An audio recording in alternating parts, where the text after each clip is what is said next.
Chapter 4. Miss Marchmont. On quitting Breton, which I did a few weeks after Paulina's departure, little thinking then I was never again to visit it, never more to tread its calm old streets, I betook myself home, having been absent 6 months. It will be conjectured that I was of course glad to return to the bosom of my kindred. Well, the amiable conjecture does no harm, and may therefore be safely left uncontradicted.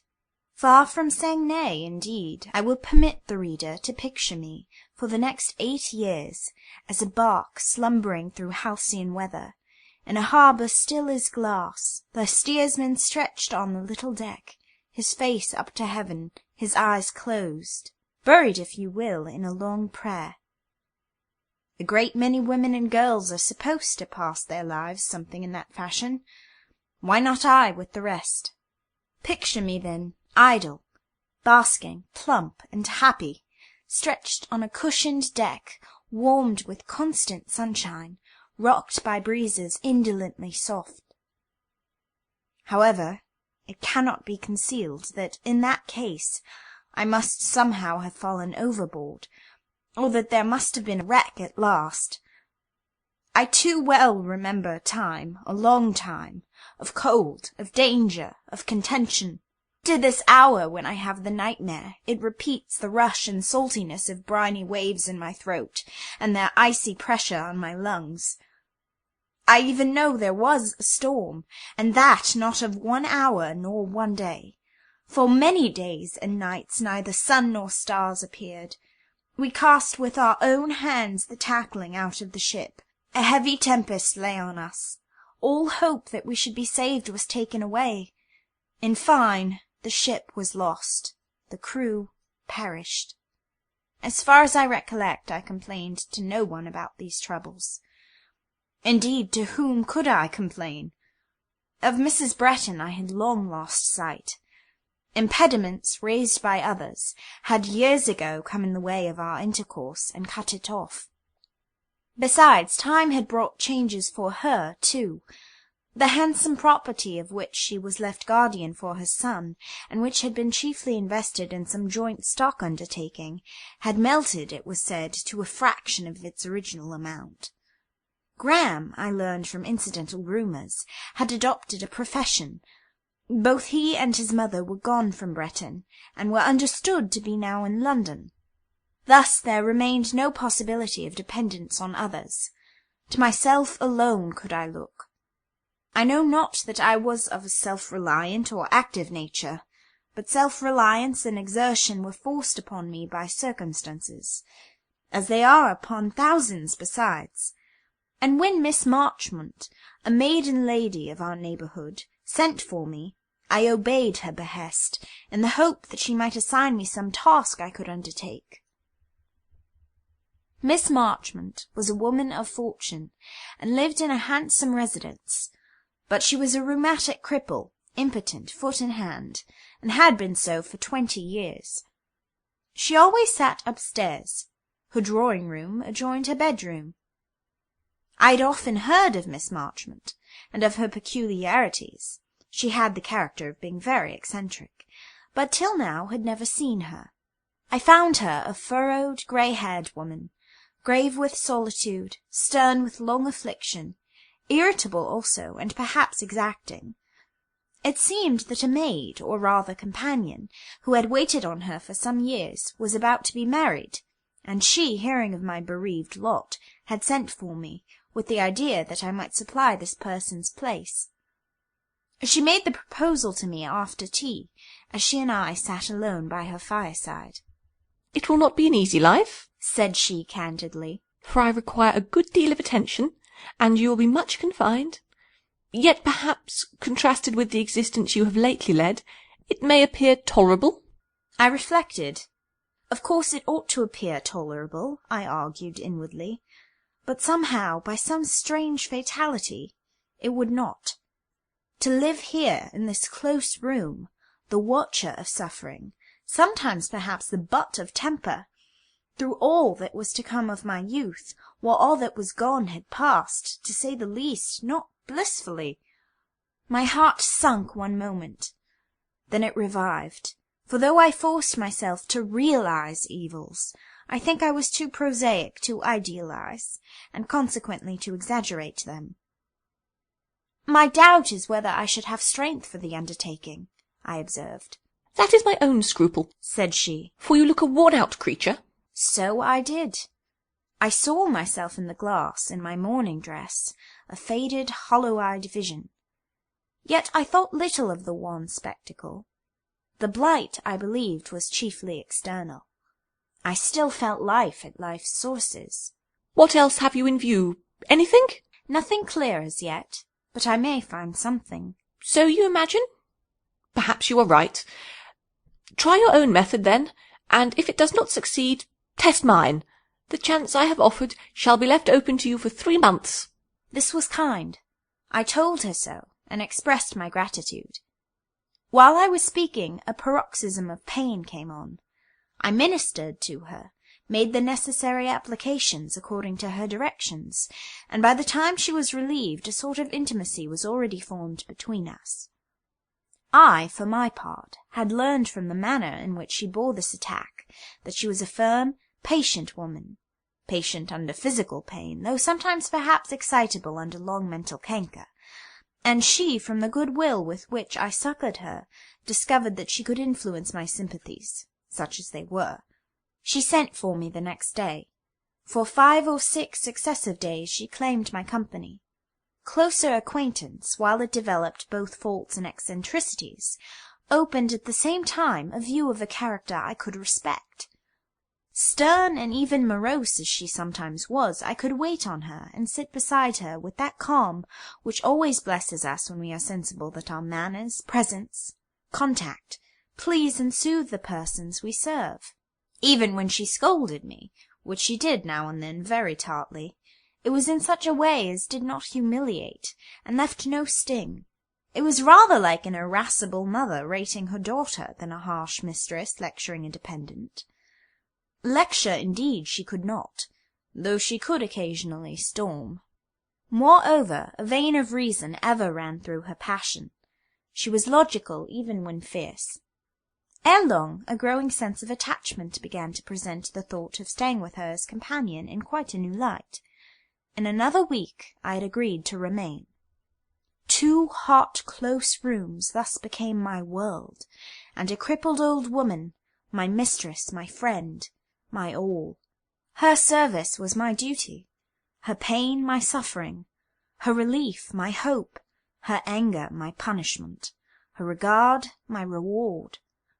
I forgot that there were fields, woods, rivers, seas, an ever-changing sky outside the steam-dimmed lattice of this sick-chamber. I was almost content to forget it. All within me became narrowed to my lot. Tamen still by habit, disciplined by destiny, I demanded no walks in the fresh air. My appetite needed no more than the tiny messes served for the invalid. In addition, she gave me the originality of her character to study, the steadiness of her virtues, I will add, the power of her passions to admire, the truth of her feelings to trust. All these things she had, and for these things I clung to her. For these things I would have crawled on with her for 20 years, if for 20 years longer her life of endurance had been protracted. But another decree was written. It seemed I must be stimulated into action. I must be goaded, driven, stung, forced to energy. My little morsel of human affection, which I prized as if it were a solid pearl, must melt in my fingers, and slip thence like a dissolving hailstone. My small adopted duty must be snatched from my easily contented conscience. I had wanted to compromise with fate, to escape occasional great agonies by submitting to a whole life of privation and small pains. Fate would not be so pacified, nor would Providence sanction this shrinking sloth and cowardly indolence. One February night, I remember it well, there came a voice near Miss Marchmont's house, heard by every inmate, but translated perhaps only by one. After a calm winter, storms were ushering in the spring. I had put Miss Marchmont to bed. I sat at the fireside sewing. The wind was wailing at the windows. It had wailed all day, but as night deepened it took a new tone, an accent keen, piercing, almost articulate to the ear. A plaint, piteous and disconsolate to the nerves, trilled in every gust. "Oh, hush! Hush!" I said in my disturbed mind, dropping my work and making a vain effort to stop my ears against that subtle, searching cry. I had heard that very voice ere this, and compulsory observation had forced on me a theory as to what it boded. 3 times in the course of my life, events had taught me that these strange accents in the storm, this restless, hopeless cry, denote a coming state of the atmosphere unpropitious to life. Epidemic diseases, I believed, were often heralded by a gasping, sobbing, tormented, long-lamenting east wind. Hence, I inferred, arose the legend of the banshee. I fancied, too, I had noticed, but was not philosopher enough to know whether there was any connection between the circumstances, that we often at the same time hear of disturbed volcanic action in distant parts of the world, of rivers suddenly rushing above their banks, and of strange high tides flowing furiously in on low sea-coasts. Our globe, I had said to myself, seems at such periods torn and disordered. The feeble amongst us wither in her distempered breath, rushing hot from steaming volcanoes. I listened and trembled. Miss Marchmont slept. About midnight the storm in 1/2 hour fell to a dead calm. The fire, which had been burning dead, glowed up vividly. I felt the air change and become keen. Raising blind and curtain, I looked out, and saw in the stars the keen sparkle of a sharp frost. Turning away, the object that met my eyes was Miss Marchmont, awake, lifting her head from the pillow and regarding me with unusual earnestness. "Is it a fine night?" she asked. I replied in the affirmative. "I thought so," she said, "for I feel so strong, so well. Raise me. I feel young tonight," she continued. "Young, light-hearted and happy. What if my complaint be about to take a turn, and I am yet destined to enjoy health? It would be a miracle." And these are not the days of miracles, I thought to myself, and wondered to hear her talk so. She went on directing her conversation to the past, and seeming to recall its incidents, scenes, and personages with singular vividness. "I love memory, tonight," she said. "I prize her as my best friend. She is just now giving me a deep delight.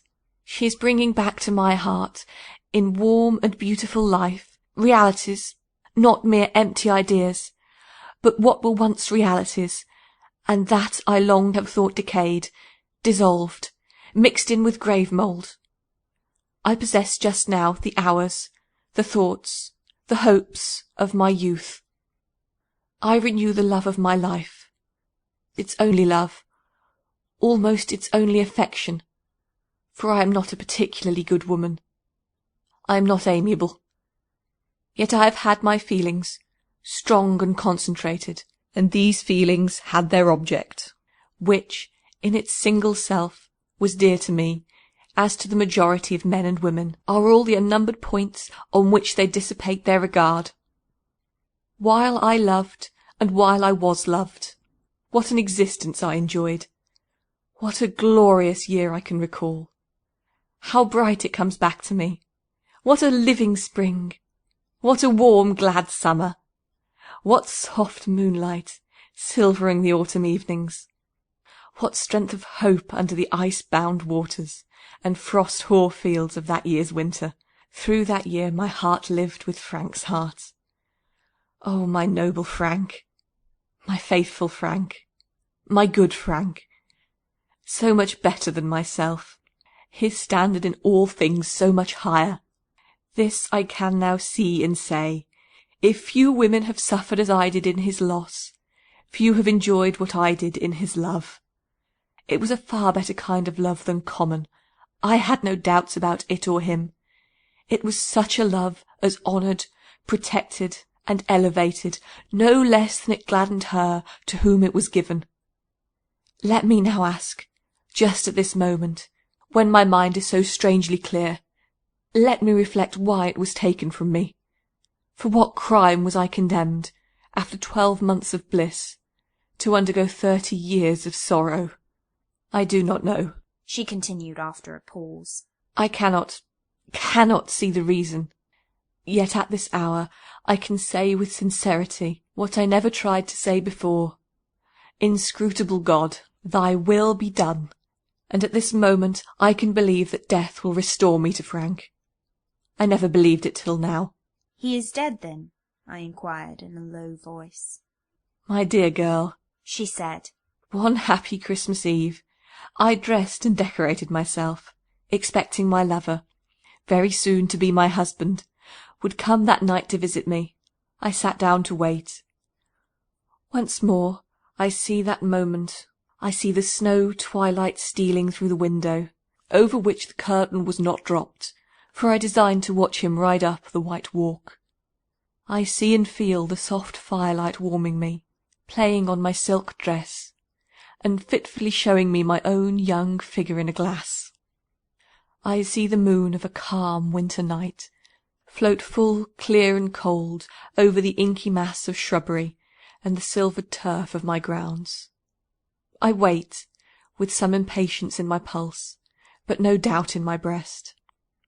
The flames had died in the fire, but it was a bright mass yet. The moon was mounting high, but she was still visible from the lattice. The clock neared 10. He rarely tarried later than this, but once or twice he had been delayed so long. Would he for once fail me? No, not even for once. And now he was coming, and coming fast to atone for lost time.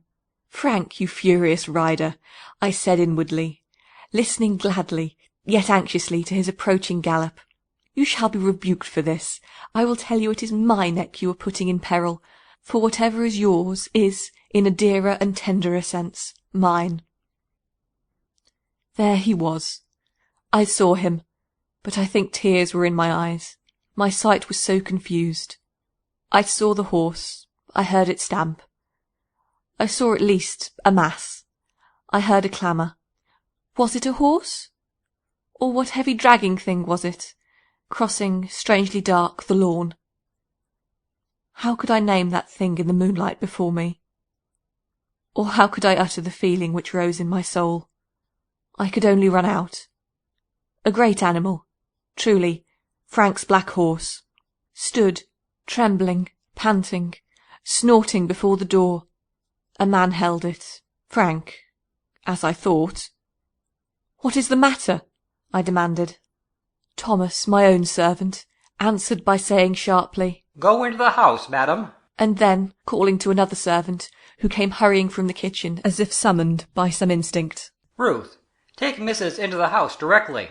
But I was kneeling down in the snow, beside something that lay there, something that I had seen dragged along the ground, something that sighed, that groaned on my breast, as I lifted and drew it to me.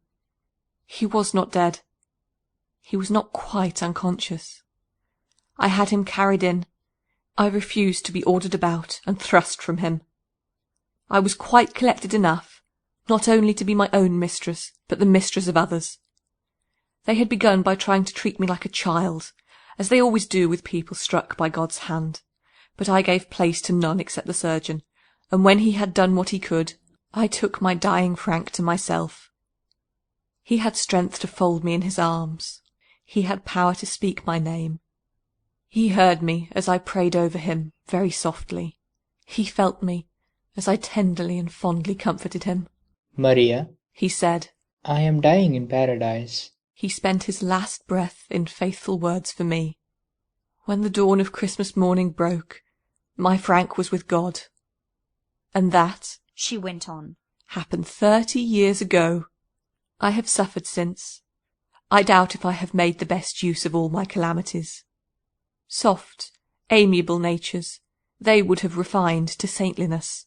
Of strong evil spirits they would have made demons. As for me, I have only been a woe-struck and selfish woman. You have done much good, I said, for she was noted for her liberal almsgiving. I have not withheld money, you mean, where it could assuage affliction. What of that? It cost me no effort or pang to give. But I think from this day I am about to enter a better frame of mind, to prepare myself for reunion with Frank. You see, I still think of Frank more than of God, and unless it be counted that, in thus loving the creature so much, so long, and so exclusively, I have not at least blasphemed the Creator, small is my chance of salvation. What do you think, Lucy, of these things? Be my chaplain, and tell me. This question I could not answer. I had no words. It seemed as if she thought I had answered it. Very right, my child. We should acknowledge God, merciful, but not always for us comprehensible. We should accept our own lot, whatever it be, and try to render happy that of others. Should we not? Well, tomorrow I will begin by trying to make you happy. I will endeavour to do something for you, Lucy, something that will benefit you when I am dead. My head aches now with talking too much. Still, I am happy. Go to bed. The clock strikes 2. How late you sit up, or rather how late I, in my selfishness, keep you up. But go now. Have no more anxiety for me. I feel I shall rest well. She composed herself as if to slumber. I too retired to my crib in a closet within her room. The night passed in quietness. Quietly her doom must have at last come, peacefully and painlessly. In the morning she was found without life, nearly cold, but all calm and undisturbed. Her previous excitement of spirits and change of mood had been the prelude of a fit. One stroke sufficed to sever the thread of an existence so long fretted by affliction. End.